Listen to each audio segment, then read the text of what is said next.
A nossa equipe de locação recebe frequentemente muitas dúvidas, muitas perguntas aí com relação ao processo, né? Tudo que envolve aí o momento de alugar um imóvel.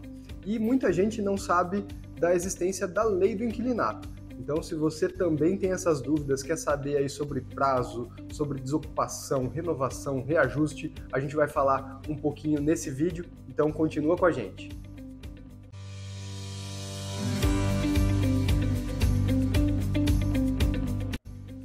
Vamos começar então entendendo aí o contexto dessa lei, né? Lá em 1991 foi criada essa lei, a Lei 8.245, que ficou conhecida como a Lei do Inquilinato, porque antes não tinha nenhum regimento, né? Nenhuma regra aí que estabelecesse todas as diretrizes das locações de imóvel no Brasil. A partir daí, então, com essa lei, tudo ficou mais claro e mais seguro, tanto para locadores quanto para locatários, e aí a gente conseguiu ter várias regras aí, entender um pouco melhor como funcionaria. Questão de prazo, de entrega de imóvel, renovação, desocupação, despejo, inadimplência, enfim, tudo que envolve aí o contrato de locação ficou bem estabelecido nessa lei. A gente separou aqui as principais dúvidas que surgem no dia a dia, né, que as pessoas nos perguntam aqui, e a gente vai tentar fazer aí um paralelo e explicar essas dúvidas com base na lei do inquilinato. Então vamos começar com o pagamento de taxas.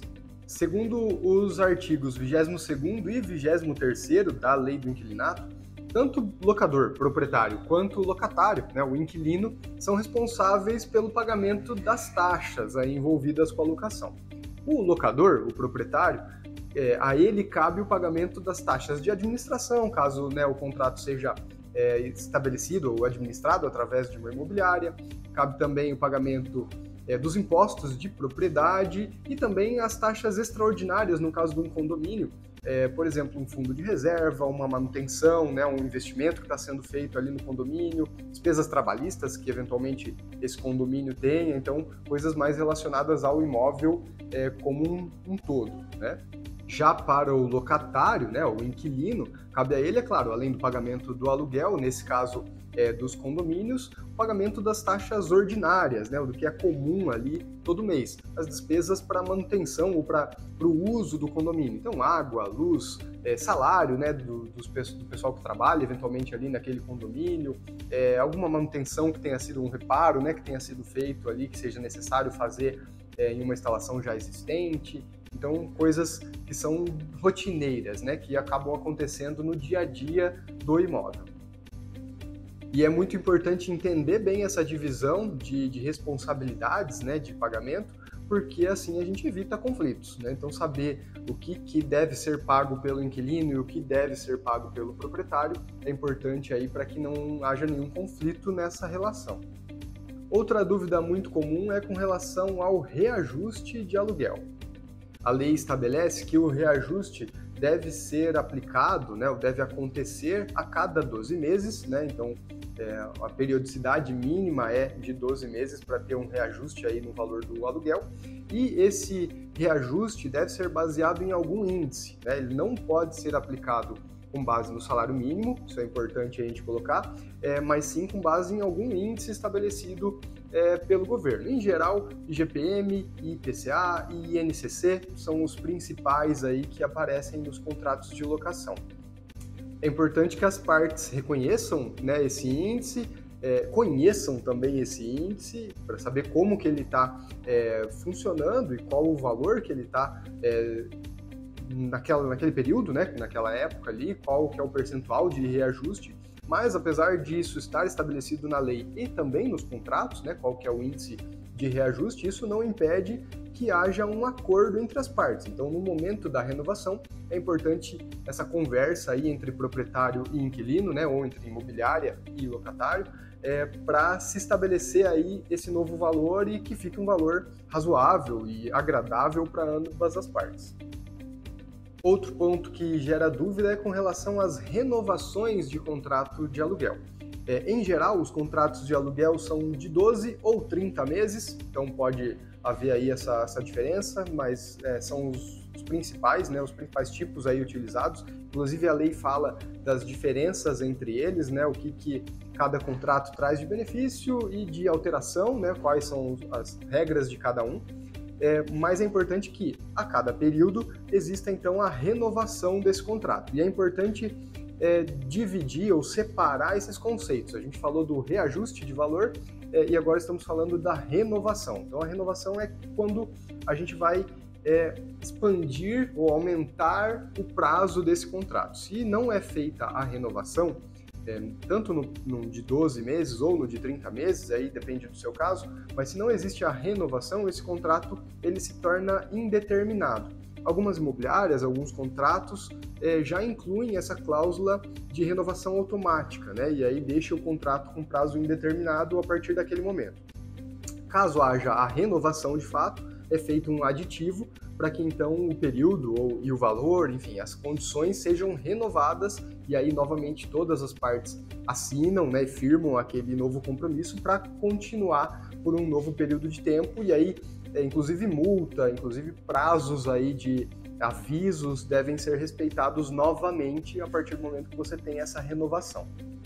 Outro ponto bem importante, que surgem muitas dúvidas no dia a dia da locação e que a lei já estabelece as diretrizes, é sobre manutenções e modificações no imóvel. Em geral, os imóveis, os inquilinos, os locatários não podem fazer qualquer alteração, seja interna ou externa, sem o consentimento por escrito, né, o consentimento expresso do proprietário com relação a essa modificação.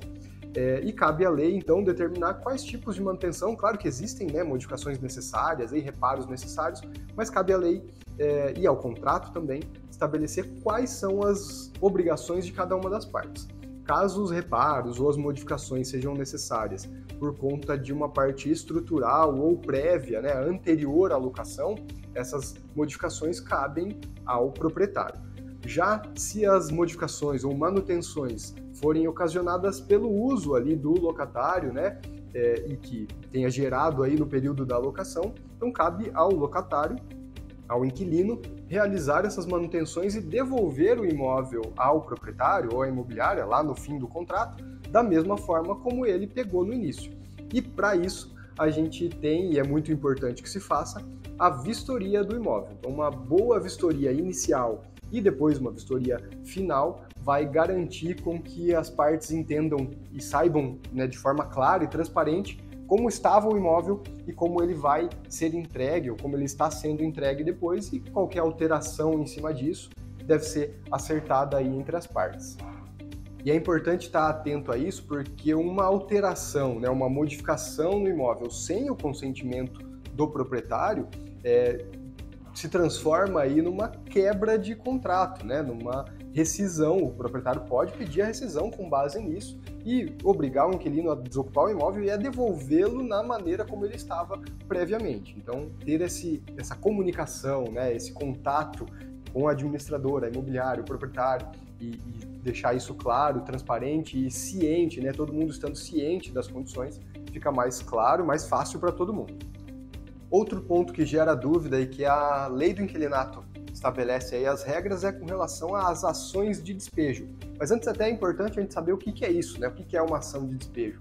É um processo, né? Uma ação judicial que o proprietário pode mover contra o inquilino pedindo a desocupação do imóvel. E isso tem algumas regras, é claro, né? Ele pode pedir isso somente em alguns casos determinados, caso o locatário não cumpra as cláusulas do contrato, se torne inadimplente. Em caso de falecimento também do locatário, isso pode acontecer, enfim, tem algumas regrinhas aí estabelecidas. Mas o principal motivo geralmente é a inadimplência, e é claro que a gente sempre comenta que antes de uma ação propriamente dita, é importante que as partes conversem, né, tentem chegar a um acordo ali, tentem entender o motivo daquela inadimplência ou daquela quebra de contrato para chegar num acordo, mas no caso de uma necessidade de fato de ação de despejo, então é possível fazer isso comunicando as garantias, caso elas existam, né, fiador, seguro-fiança, enfim, alguma garantia que possa existir ali do contrato de locação. Caso não haja garantia também, é possível encaminhar essa ação, e uma ação de despejo pode, inclusive, vir com uma liminar, né, para que seja desocupado o imóvel em até 15 dias. Claro que daí a gente entra aí numa outra seara, né, a seara jurídica, que pode levar um pouco mais de tempo nesse sentido, mas pode acontecer isso também, então é importante conhecer a lei do inquilinato para saber dessas regras também. Deu para ver como a lei do inquilinato é importante, e aqui a gente só comentou um pedacinho dela, né? Ela é uma lei bem extensa aí, que envolve bastante detalhe. Se você tiver qualquer dúvida, deixa aqui para a gente nos comentários, que a gente vai estar bem feliz em responder e ajudar você aí a tirar essas dúvidas. E é sempre importante também, além de conhecer a lei, ter a ajuda de profissionais capacitados, profissionais que te auxiliem nisso. Então, se você tem um imóvel e está alugando e tem alguma dúvida, ou se você quer alugar um imóvel, né, você como inquilino, procure uma imobiliária, e a gente está aqui para te ajudar nesse processo. Eu tenho certeza que com bons profissionais você vai ter essa experiência de uma forma bem mais tranquila. Continua seguindo a gente aí, acompanha os nossos vídeos, a gente vai sempre produzir um conteúdo bem legal que seja relevante para você no mercado imobiliário, e aproveita, compartilha aí com seus amigos também, outras pessoas que podem estar interessadas nesse assunto.